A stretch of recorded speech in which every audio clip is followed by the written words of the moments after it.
the same screen right now, and we're actually going to talk about how I first got my Sega Dreamcast and how I reacquired my Sega Dreamcast as a gift from Dan. Yeah. So we're going to go back in time here to about 2001. And just like Dan's house, my house was always the hangout spot for all the kids. Everyone would always be on my lawn or inside my house, and we'd be tearing it up. And there was a kid that lived on my street. I don't think you know him, John. I don't think. I know of him, but yeah, I didn't remember really he was know a him. skater kid. Yeah, I didn't really know him. And at the time, he was called emo skater kid, I guess you could. Right. Yeah. But we never went into John's house, but. On this occasion, we were all outside skateboarding, and John was nowhere to be found. So we were like, okay, let's go call on him. So we went, knocked on his door. He didn't answer. We knocked again, and all we heard was, come in. And we were all shocked. We're like, right, we've never been invited to John's house. We never been in John's house. So I remember we went up to John's house, and he was upstairs. And it was kind of cool because he had an older brother, about the same age as my brother. Okay. And his brother's door was open, and he had all hip hop CDs all around the. Like wallpaper. All around the wall. And then we went into John's room, and John was playing the system I had never seen before. And what I saw on the TV blew my fucking mind. And you know how much I love this game. And what I seen was then Shenmue for the first time, and I've never seen this game before. I didn't know what it was, but it blew my mind with the graphics and this character walking down the streets, and John was able to go in all these rooms and open up cupboards, pick up fruits, and then the most amazing thing happened. He went down this back alley, and all of a sudden these buttons popped up on the screen, and then he was fighting these guys, and I was just mind blown. And that was the only time my experience of seeing Shenmue for the first time. Right. And after that was it. I never seen the Dreamcast again until I got my first Xbox, which was a year later. And how I acquired my Dreamcast was when I got my first Xbox for my birthday, I was allowed to choose one game, but it would only be $30. And we were looking through the glass case at Walmart, and one game was $30, and it was what's that Muhammad Ali boxing game again? Knockout Kings? Knockout Kings, yes, it was Knockout Kings 2002. Oh, nice. So I ended up picking up Knockout Kings 2002. So that was the game we were playing, and I remember we were all out front of our house one day, and we were playing basketball, and this kid who lived far away came down, and he was like, hey, does anyone have Xbox who wants to trade games? And everyone had PS2s on my street, but I was like, hey, I got an Xbox. And he's like, what games do you have? And at the time I had Clone Wars. I had Tetris. I had Sega Racing GT, I think 2002. Jet Set Radio. I had Knockout Kings 2002. And I had Mortal Kombat Deadly Alliance. And he was like, what do you want for Knockout Kings 2002? And he didn't have much games to trade, but he's like, I have a Sega Dreamcast. You want to trade for that? And I was like, I kind of knew what it was, but I had forgotten. Yeah. But I never forgot about Shenmue. And I remember going into my house and going to my older brother, who was the big gamer in the house, and I was like, hey, this guy wants to trade for Knockout Kings 2002. And he's like, well, what does he want to trade? And he's like, he wants to trade a Sega Dreamcast. And my brother just started yelling at me and swearing at me, like, hey, what the fuck is wrong with you? Go trade that game for the system. So I said, yeah, and the guy ended up bringing me a Sega Dreamcast complete with 2 controllers. I ended up getting 2K, NBA 2K. Oh, nice. Is that with Iverson on it? With Iverson, nice. Yes. NBA 2K2 with Iverson. I ended up getting Sonic. Oh, nice. I ended up getting Night of the Living Dead and Crazy Taxi. Oh, that's the classic. Crazy Taxi. For Crazy Taxi. All for Knockout Kings 2002. Wow. Isn't that nuts? For a boxing game that you can pick up for like $5. I know.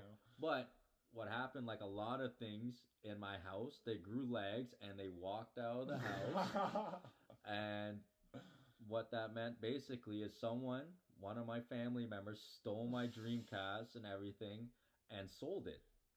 So I had never required Shenmue because back then, in that early age, obviously we were like we were like 11, Yeah. 12-ish. Yeah. Dreamcast games are pretty hard to find. I back didn't then. even know what a Dreamcast was. Yeah. I didn't even know what it was. So Dreamcast games are very scarce to find, so I never got Shenmue.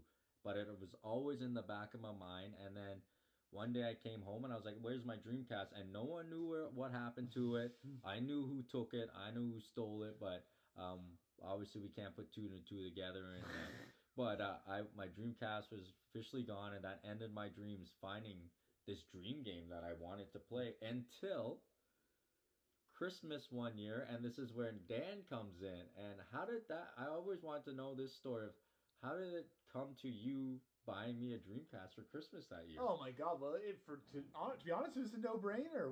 This was our second year of doing our big boys gift exchange, and we were going all out. Like the first year, we went to like the fucking dollar store for each other in the flea market, and then the second year, it was just all out. We were dropping like $200 a person on each other, right? Yeah. And yeah, it was a no-brainer for me. I'd spent years hearing Chris talk about how Shenmue is like the greatest game of all time. None of us had ever even fucking touched it because there was no ROMs out for it at the time. No. You couldn't get on Xbox Marketplace like you can now and stuff like that. There was no accessing this game unless you had the Dreamcast.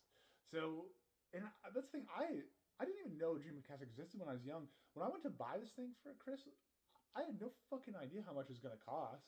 Yeah. And we're talking, what, I don't know, when did I buy this for you? Maybe 2012? Yeah, it must have been around that 2012 to 2013-ish, I want to say. It was at the time where, like, if I was going to go to a game store, I was going to get seriously ripped off for it. So my only choice was to hit the internet, and I got one off eBay for Chris. I don't know what I spent, to be honest with you. I think... Can I tell this part of the story?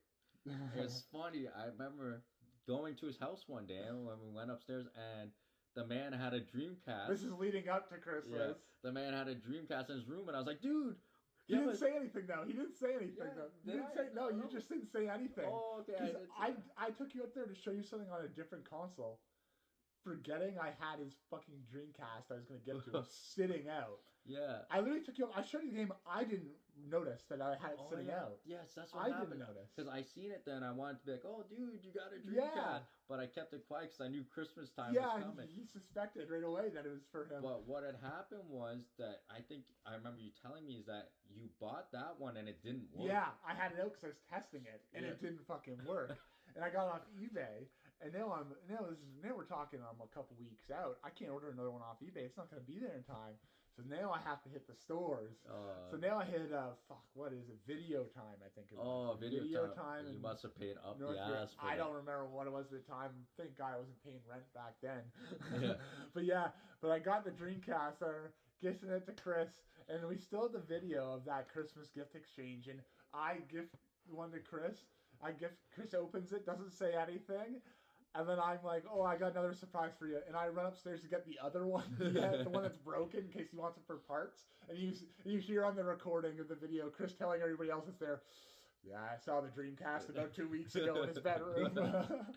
Yeah, and I will post that video on top of here for sure of that Christmas. It's filmed with a potato, but that was obviously the product of the camera back then. I think it was a laptop cam. Yeah, but isn't that funny though? Like how much I used to talk about this system, and it was based off Shenmue, but I had never even played it, just seen it. And you will know the search we went on to try to find Shenmue, and we went to our local flea market, and this guy who had a video game set up, his name was Mario, but he had it for outrageous money. Yeah. Like outrageous money. So I remember what I used to do is we used to go to thrift stores all the time, and I would find the Pokemon games, and they would be selling them from $2 to $4, and I'd pick them up, and then I'd go to Mario, and I eventually just traded in a couple Pokemon games for the Shenmue game, and that's where I finally played Shenmue for the first time and relived that memory at John's house. But we just wanted to come in here and tell a funny story about how I got my Dreamcast from trading Knockout Kings 2002 to it getting stolen to Dan buying 2 of them for me finally acquiring my Dreamcast that I still have to this day. I still have the same one Dan got me. So guys, hope you enjoyed the story, and we'll see you